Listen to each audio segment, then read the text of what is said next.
K. 네, 속보가 계속 들어오고 있습니다. 전북 임실군, 순창군 호우경보 발효됐고요. 경북 울릉도 지역에 강풍경보 발효됐습니다. 많은 비, 바람 불고 있습니다. 안전에 유의해 주시기 바라고요. 진실탐사 K시간이죠. 뉴스 속 사건의 진실을 깊이 있게 파헤쳐보는 시간입니다. 진실탐사 K. 오늘도 최단비 변호사님 나와 계시고요. 안녕하세요. 안녕하세요. 예, 그리고 오늘부터 김준우 변호사님 나오십니다. 네, 안녕하세요. 김준우입니다. 예. 김준우 변호사님은 최강시사 열린 토론에도 자주 출연하시죠? 네, 열린 토론은 지금 한 2년째 예. 고인물로 이제 썩어가고 있고요. 최강시사는 이제 예. 김경래 최강시사에나 나오던 옛사람입니다. 아, 옛사람이시군요. 네. 저보다 더 오래됐습니다. 아닙니다. 예, 예. 다시 돌아오신 거 축하드리고요. 네. 예, 예. 언론중재법 오늘 이야기를 할 텐데요. 이거 좀 보셨죠? 법안은. 네네. 법안 제가 지금 가지고 왔는데 상임위 통과된 법안. 네. 일단은 뭐가 개정안의 핵심 내용이 뭔가요, 이게 언론중재법?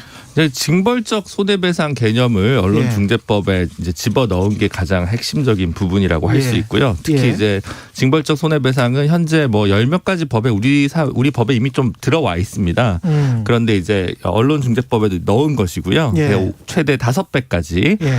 손해액의 5배까지 인정을 하겠다는 것이고, 예. 그다음 이제 열람 차단 청구권이라고 해서 그 인터넷상의 기사들이 요즘 더 파워풀하기 때문에 거기에 대해서 그 접근할 수 없도록 하는 청구권도 기존의 이제 반론 보도나 정정 보도 청구권보다 조금 더 강력한 안이 이제 언론중재법에 새로 들어온 거고요. 기타 이제 쟁점되는 거 그 징벌적 손해배상과 관련해서 고의 중과실 추정 규정이라는 것을 새로 넣었는데요. 예. 그 부분과 관련해서 현재 좀 논란이 좀 많이 있는 상황이라고 할 수 있습니다. 일단 손해액 5배까지라는 게 손해액은 어떻게 상정하는 것이고 5배까지라는 건 맥시멈 5배까지 받을 수 있다 뭐 그렇죠. 이런 거죠. 그러니까 예. 다섯 배를 넘지 않는 범위에서 손해배상을 정할 수 있다 하니까 예. 손해액만큼 인정할 수도 있고 손해액의 5배까지도 인정할 수 있고요. 예. 그 얼마 몇 배를 인정하는지는 이제 일반적으로 이제 법원에서 판단을 하겠죠. 이 피해가 얼마나 큰지에 대해서. 뭐 기업이다 장사다 이러면은 숫자가 명확하겠지만 내가 굉장히 정신적으로 손해를 입었다. 이거는 어떻게 산정하는 거예요? 그래서 예. 이 지금 이 손해와 관련된 게 굉장히 불명확하다 이런 얘기가 나오고 있고 예. 지금 이 손해 산정과 관련돼서도 말씀하신 것처럼 어떤 피해를 입었다. 내가 정신적인 피해를 입었기 때문에 그 정신적 피해에 대한 5배를 청구하는 게 아니라 예. 산정 기준이 언론사의 매출액을 기준으로 한다 이렇게 되어 있어요. 아, 역으로 저쪽 언론사의 매출에 언론사의 매출액. 근데 보도한 이게 언론사의 매출액을 기준으로 한다는 보통 예를 들면 공정거래위원회에서 과징금을 이제 부과를 할 때 그 잘못된 그런 위법 행위로 인해서 얻은 이익의 몇 배를 과징금으로 하는 거거든요. 그러니까 큰 기업일수록 그거는 그래서 예. 이익을 더 이상은 추구하지 못하게 하겠다는 취지인데 예. 과연 이렇게 언론사의 매출액을 통해서 하는 게 타당한가 이런 얘기들도 있고요. 말씀하신 것처럼 정신적인 손해와 관련된 것인데 이것을 5배를 어떻게 산정할 것인가 이 부분도 굉장히 명확성이 떨어진다는 분난을 받고 있는 지점입니다. 징벌적 손해배상 개념이 이제 왜 들어왔는지는 이제 연연부터 좀 따져볼 필요가 있는데 예. 우리 민법은 기본적으로 전보배상이라고 해서 예.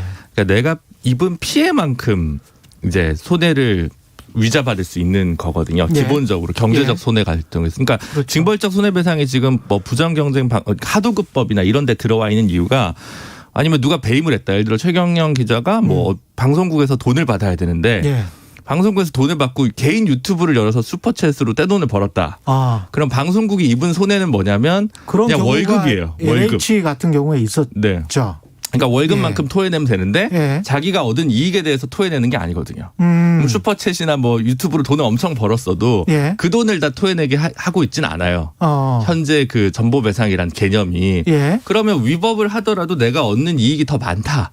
이런 문제가 되니까 그 위법을 막기 위해서는 좀 다른 형태의 제재가 필요하다. 이게 원래 이제 특히 우월적 지위를 이용한 경우 그렇죠. 이게 이제 뭐 하도급법이나 뭐 이제 다양한 법들에서 이제 들어온 겁니다. 예. 기간제법이나. 예. 근데 그걸 이제 그 일반적인 징벌 손해배상도 이제 만들자 미국처럼 그게 이제 뭐 박주민 의원이나 오기영 의원이 지금 발의한 상황이고요. 예.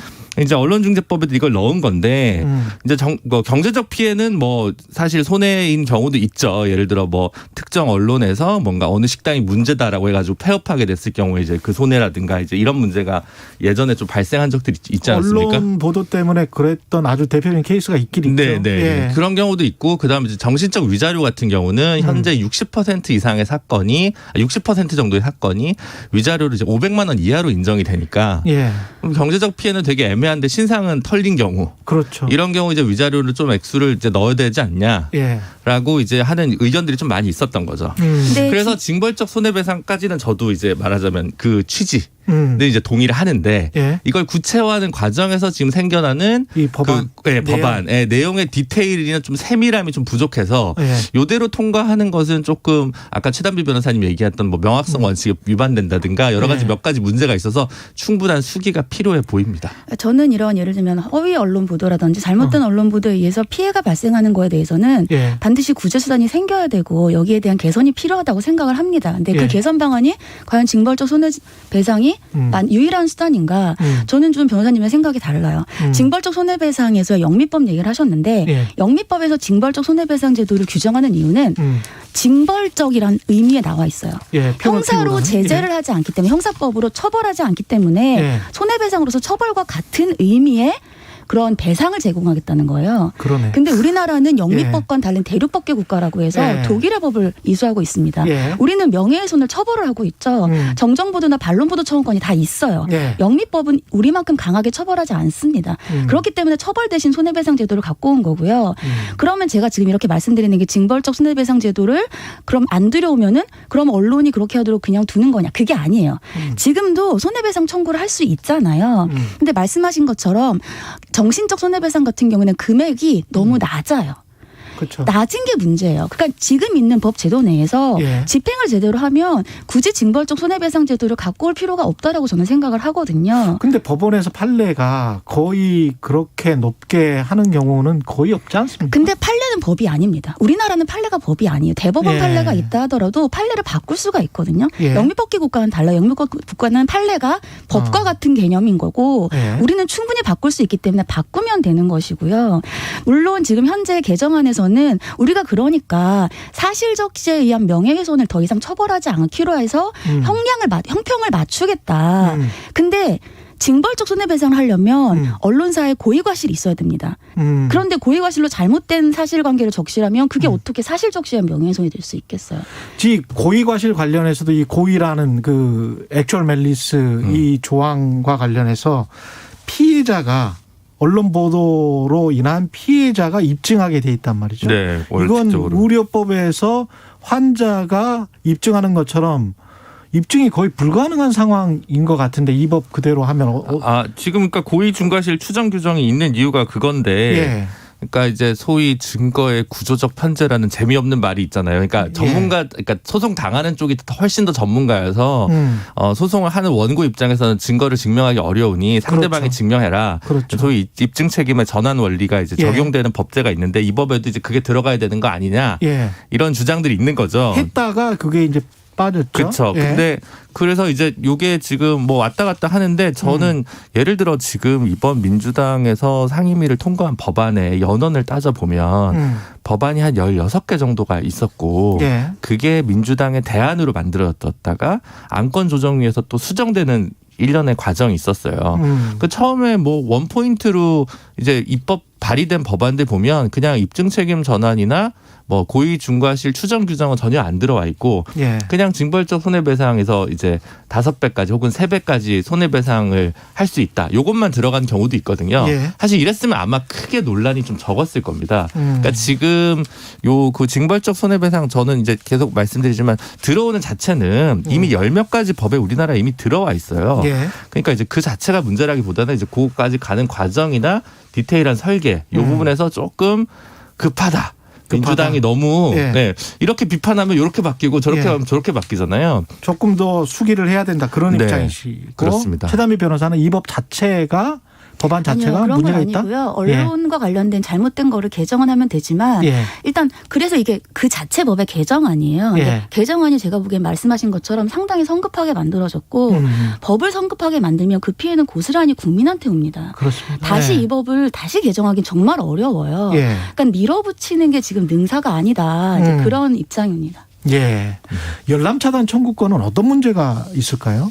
그러니까 이제 아니 예. 말씀하세요. 그러니까 이제 그 언론에 일단 사실은 약간 뭐랄까 자신의 존재 가치와 관련된 문제일 것 같아요. 예. 어쨌든 자신들의 데스킹을 이른바 해서 예. 기사가 나갔는데, 예, 기사가 나갔어요. 예, 그리고 정정이거나 오보면 오보도 역사다.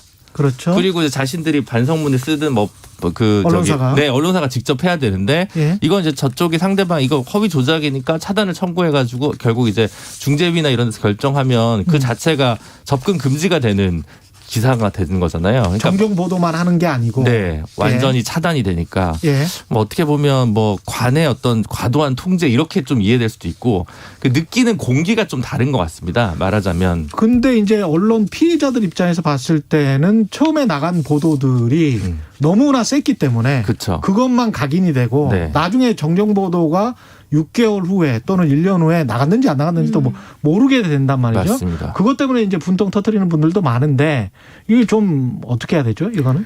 그러니까 이 열람 차단 청구권이 말씀하신 것처럼 문제가 지적되는 게 뭐냐면 이게 처음에 언론사들이 취재 초기가 열람 차단 청구권의 문제이고 후속 취재와 관련된 게 앞서서 말씀드린 징벌적 손해배상 청구의 문제로 분류될 수 있어요. 예. 근데 최초에 이제 취재를 할 때 그때 당시는 이게 사실인지 허위인지 모릅니다. 그렇잖아요. 예. 이제 언론사에서 이 일을 뭐 의혹을 제기하고 그러면 이제 수사기관 수사를 해야겠죠. 예. 근데 그 상황에서 당연히 이 보도의 대상은 허위라고 얘기를 하겠죠. 그럼 허위라고 얘기를 했을 때 열람 차단이 돼버리면 예. 아예 기사가 안 보입니다. 그러니까 말씀하신 것처럼 그럼 최초의 열람 차단 청구권을 행사라고 근데 이게 굉장히 지금은 기사 삭제를 할 수 있는 권한이 있어요. 예. 근데 기사 삭제 청구권이랑 거의 유사한 효과인데 요건은 훨씬 완화돼 있어요.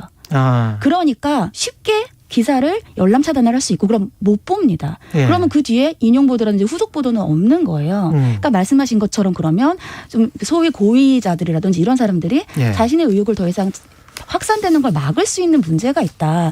그래서 말씀하신 것처럼 지금 우리나라의 문제는 반론 보도나 정정 보도를 청구해서 인용이 돼도 사람들은 몰라요. 예. 처음에 의혹만 알고. 그러니까 지금 있는 그러한 제도들을 제대로 시행되게 만들어야 되는 거지. 이렇게 표현의 자유와 어떻게 보면은 이익이 충돌할 수 있는 것들을 요건을 완화시켜서 들어오는 지금 현재가 맞는가라는 지금 얘기들이 나오는 겁니다.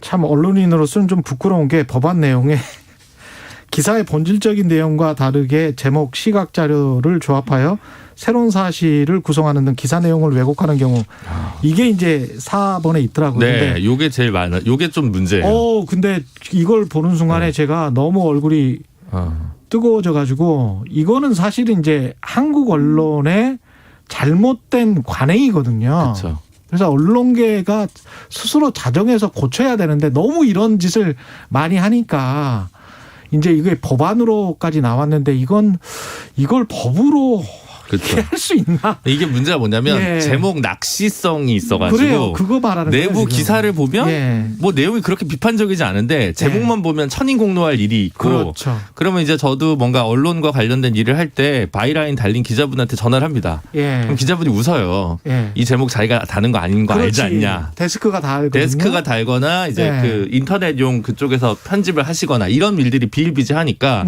이걸 언중위로 끌고 가도 이거 한 줄이잖아요. 그렇죠. 내용 보면 크게 뭐 사실 아닌데 그렇죠. 그래서 약간의 정정 뭐 이렇게 해서 끝나니까 근데 심리적 타격이나 브랜드 당하는 가치 사람은 이런 건 엄청나거든, 엄청난 또. 거죠. 제목으로는. 이게 지금 잘못된 관행이에요. 그러니까 관행은 관행으로서 문화로서 고쳐야 되는데 법안에 넣어버려가지고 이거 그렇죠. 이거 어떻게 해야 됩니까? 참 언론 개혁과 언론 자유 보장과 이 사이에서 두 분 간단하게 결론을 좀 내주십시오. 어쨌든 일단은 다 두 분 다는 반대시는 거는 같고. 네. 저는 이제 그 일부만 통과시키고 나머지 지금 열람 차단 청구권이랑 고의 중과실 문제 관련돼 있는 부분은 예. 지금 이대로 통과되기엔 좀 곤란하다. 예. 나머지 나머지 법 체계상이랑 좀 안 맞는 부분도 있고 예. 그래서 지금 위법 처음에 언론 노조나 이제 현업 단체에서 엄청나게 반발한 이유는 위법한 취재를 했을 경우에 다 이 문제가 되는 것으로 했다가 반발이 이제 빗발치니까 이러면 최순실 보도 어떻게 했냐 이런 얘기 나오니까 이제 확 줄인 거잖아요. 그렇죠. 그 3개월 사이에 엄청 법안 내용이 계속 바뀌었단 말이에요. 그러니까 아직은 좀 더 연근 시간이 필요하다는 거고요. 한 호흡 고르고 가는 민주당 이거 그대로 한다고 해서 정무적으로 크게 유리한 것도 아니거든요. 정무적으로 봤더라도 지금 한 템포 쉬거나 부분 통과하는 게 적절하고 보입니다. 네, 최단비 변호사님. 네, 저는 이 법의 개정안의 취지는 동의를 합니다. 근데 현재 법은 굉장히 엉성하고 위헌의 소지가 있는 것도 맞고요. 그리고 가장 중요한 거는 지금 언론사를 위주로만 했는데 지금은 훨씬 더 1인 미디어의 영향력이 크기 때문에 그렇죠. 1인 미디어의 형평성도 고려해야 된다. 이런 생각입니다. 두 분 말씀 감사하고요. 진실탐사 K 최단비 김준우 변호사와 함께했습니다. 고맙습니다. 감사합니다. KBS 1라디오 최경영의 최강시사 듣고 계신 지금 시각은 8시 45분입니다. 네, 평소보다 돌발 구간과 사고 구간이